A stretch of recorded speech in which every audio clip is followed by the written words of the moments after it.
पहलगाम भ्याड हल्ल्याचा रोष भारतीयांच्या मनात होता। 2 आठवडे उलटून गेल्यानंतर कारवाई होत नसल्याने अस्वस्थता होती। अखेर बुधवारी मध्यरात्रीच्या सुमारास भारताने ऑपरेशन सिंदूर अंतर्गत पाकिस्तान आणि पाक व्याप्त काश्मीरमधील दहशतवादी ठिकाणांवर हल्ला केलाय। ऑपरेशन सिंदूर यशस्वी झाल्यानंतर देशभरामध्ये जल्लोष करण्यात येतोय। भारतीयांकडून फटाके फोडून जल्लोष साजरा केला गेलाय। आपण हे दृश्य पाहतोय। मुंबई, सांगली, छत्रपती संभाजीनगर, बुलढाणा, पंढरपूर, नांदेड, भिवंडी, रत्नागिरीमधील संपूर्ण देशभरामध्ये, राज्यभरामध्ये आता यानंतर आपण पाहतोय जल्लोष साजरा करण्यात येतोय।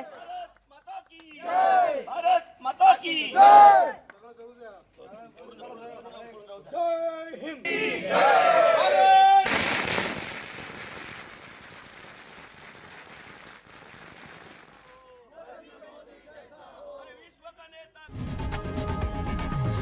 लोकशाही मराठी ऐका, पहा, जागरूक रहा।